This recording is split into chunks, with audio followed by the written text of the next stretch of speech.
What is good, everybody? Man, it's your boy Jaden. Hold on. No, come on, man. Damn. You messing up my shit. Ready? All right. What is good, everybody? Man, it's your boy Jay in the building. We're back again with another video. All right, man. So we got FAMU going up against UNC Chapel Hill, man. Now, before we get this video started, so Jeremy Musa is getting the start against UNC Chapel Hill. Now, from what I saw, Coach Willie did say that, Rashawn battling, injuries the last week or two is a real big reason why Jeremy is getting the start. Even though he said that both guys will be playing, he did say that Jeremy has been taking most of the first team reps. So he will be starting first, and then I think he said Rashawn will get some reps in the game as well. So we're gonna see how that works out. But for the most part, man, yeah, Jeremy looked good in the spring game, from what I saw. So I can't say that I'm surprised that he's getting the start, but it is a bit, some big information that, come to find out that Rashawn has been battling some injuries. And it's interesting because I saw that Shedeur Sanders has kind of hurt too, that he's battling injuries as well. So I can't wait to see how that develops next week. But let's get into this interview, and we're going to see what we conjure up. So let's go ahead and get it going. HBCU game day, and it is game week, and we are here with a coach who is ready to kick it off on week 0. Head coach Willie Simmons of the FAMU Rattlers headed to Chapel Hill to take on the University of North Carolina Tar Heels. Man, Carolina. It seems like the season just ended, and when the season ends, it seems like it's a long time to the next season, but all of a sudden we're here. Yeah, that's typically how it works. The off season kind of drags on. You're just so anxious to get back to practicing, working with the guys. And then the moment you start training camp, you look up and it's game week. And so we've had a really good training camp. I think the guys have done a great job of really trying to buy into what we're doing here. And we're looking forward to this opening game week against the Tar Heels, and couldn't be more excited to lead this program. Well, Coach, after training camp, when you first get in training camp, I saw, and you've said that you worked on skills. But at some point, you turned to the University of North Carolina and preparing for North Carolina. Man. What are you expecting out of the University of North Carolina this year? Well, obviously, being that I've had the opportunity to watch them over the last few years, I'm an avid ACC fan. Being that I played my collegiate career at Clemson. Right. They're a very dynamic team, a lot of speed. They want to play fast on offense, get their playmakers the ball in space. Josh Downs is one of the top receivers in the country. They just settled on the quarterback, Drake May, a big pocket passing quarterback. So I expect them to try to push the ball down the field, get the ball on the perimeter, establish the run. That's one thing that people probably take for granted. They run the ball extremely well. And so they pose a lot of challenges with their tempo, with their ability to get the ball to their best players. And so the Dark Cloud defense will definitely have his hands full. And then defensively, they're kind of changing their identity a little bit. Brought in Coach Warren from Indiana. Coach Chiswick, is the head coach of the defense. Coach Thigpen has been there, but now he's the co-defense coordinator as well. So just interested to see what they'll be on defense, what their base fronts will be, base coverages, base pressures. And as the game goes, we'll kind of hopefully settle them down and figure out what they're going to do. But in the meantime, we've kind of had to prepare for everything. So one thing about what he said about Drake May. Now, Drake May is actually, he's a redshirt freshman. He was a 4-star recruit out of Miles Park High School in Charlotte. Now, mind you, this roster is full of North Carolina players. So they really recruit home. And UNC was 11th ranked recruiting. They had the 11th ranked recruiting class in the country this year. And they also signed 2 5-star recruits as well. One of them being Travis Shaw, who was the number 1 player in the state of North Carolina and the number 3rd ranked D tackle in the country. And they also signed an offensive tackle who was the number 1 offensive tackle in the country. as well. So North Carolina recruits very well, and there is plenty of talent in the state of North Carolina. So, and I think they're projected to go 8-4. They finished 6-7 last year, but Carolina, UNC is going to be real good this year, man. So, FAMU is going to be tested, especially on offense. So, I can't wait to see how that works out for FAMU. Coach, playing games where FBS schools play FCS schools, it often is seen as something different according to which institution you're at. But you have kind of said when the pros come, they want to see what our student athletes do against players at that level. So people like Isaiah Land and Jamarie and Xavier Smith, they get their opportunity to show pro scouts what they can do on the highest level. No question about it. You know, obviously we play these type of games every year. I've been at this level now 10 years, and all of the guys that have had the opportunity to play professional football, a lot of the scouts reference those big games. You know, you look even last year, the guy like Jacoby Durant from South Carolina State. Yep. When the scouts came here to talk about our guys, Marquise Bell and the other guys we had, when I asked them about Jacoby, the first thing they mentioned was that he had 2 interceptions versus Clemson.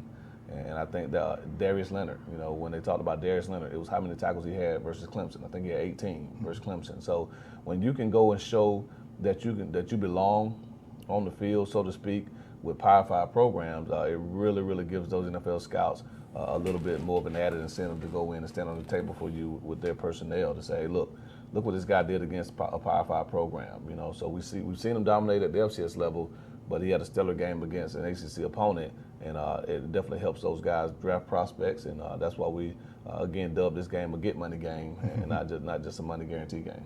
Yeah.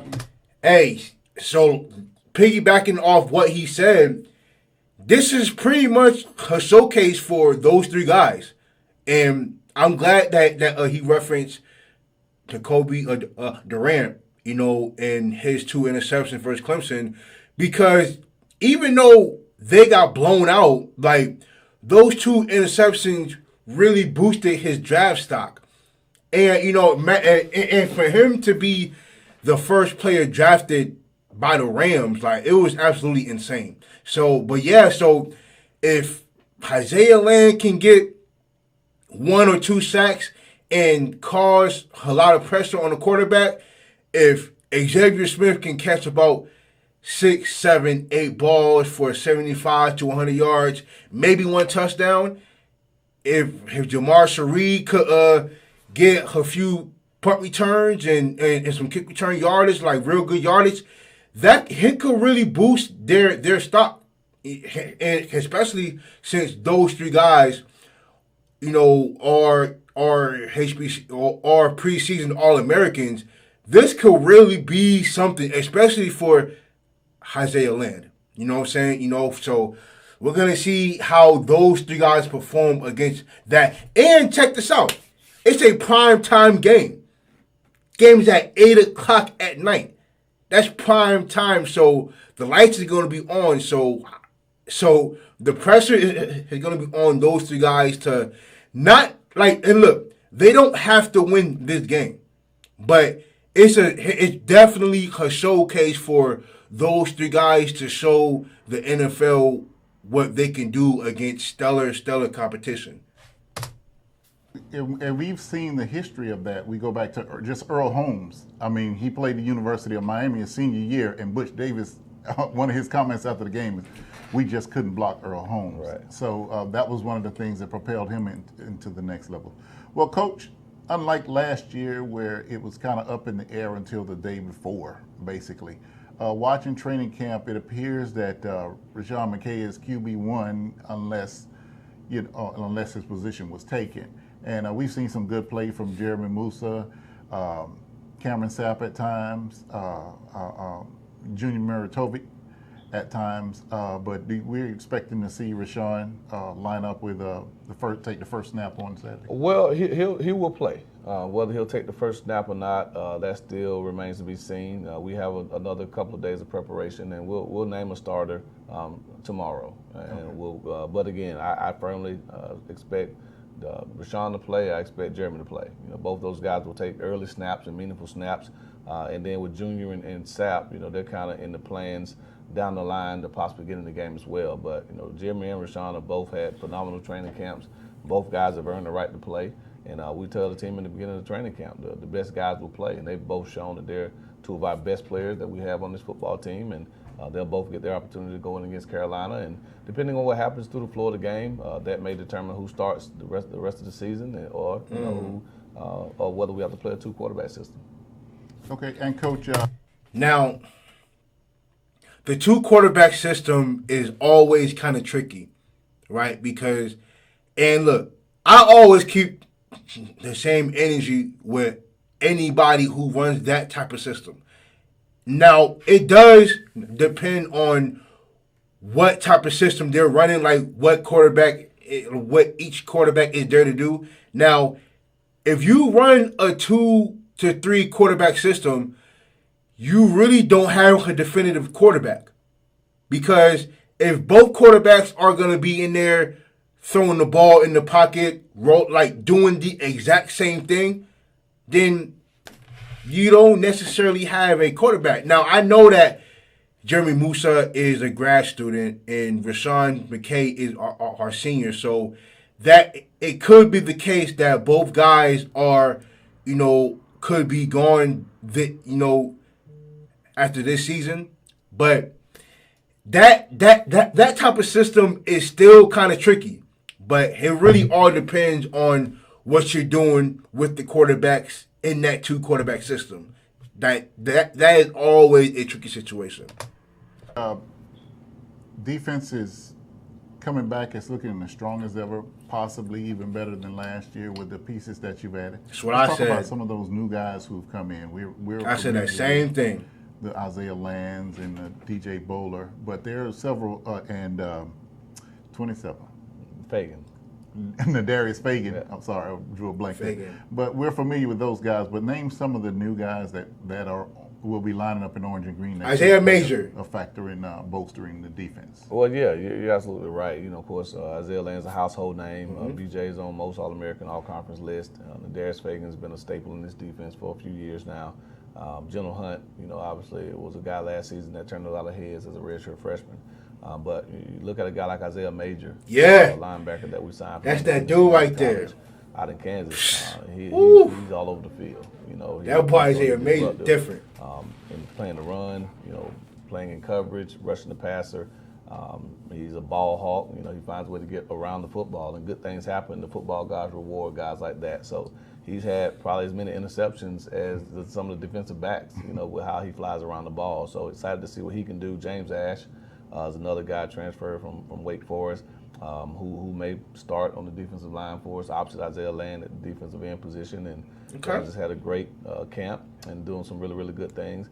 And then a new surprise, a guy that really just kind of got here a few days ago, Anthony Dunn, a young man who transferred in from Marshall University. As a really young guy, as a freshman, but shows a lot of promise on that defensive line. So just continuing to add depth on the defensive lines, really just trying to make sure we can continue to roll guys in. And when you play a team like Carolina that's going to play up-tempo, try to get a lot of snaps, the more depth you have at the defensive line position, I think the better you give yourself a chance to hold up against a high-powered offense.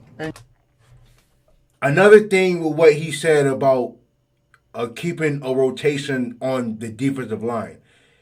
That's really the defense, or the difference in, a high-powered offense or high-powered team versus teams that's on the up-and-coming. Like, the way you dominate in a game is if you have a dominant offensive line and you keep, or a dominant defensive line and you keep a steady rotation on that defensive line and they're able to cause pressure.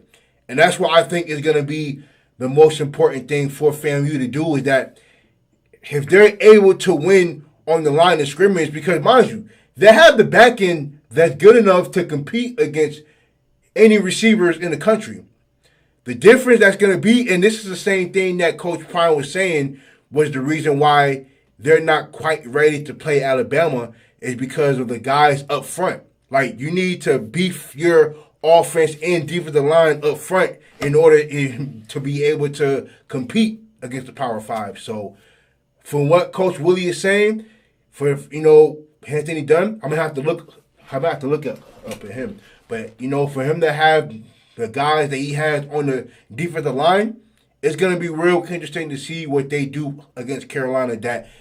That is coming into this season on a high note. So we're gonna see. And you're going up against a coach who is a household name, who's built programs, been around for a long time. What's your approach to coaching against a coach of that caliber? Well, obviously, I look forward to the pregame talk at midfield. I grew up watching Mac Brown, idolizing kind of what he was able to do. Took a North Carolina program and made it a national football brand. It was already a basketball brand nationally, but what he was able to do there in the late 90s, mid to late 90s, he made North Carolina become a national brand in football as well. And then obviously we all know what he did at the University of Texas, bringing the first national championship to Austin in a long time. And so he's a phenomenal coach. He's a Hall of Fame coach. Again, his record speaks for itself. But again, it gives me great motivation to go in and try to match wits with one of the best coaches of our generation. And our coaching staff is excited about that opportunity to go up and show that we can coach football too.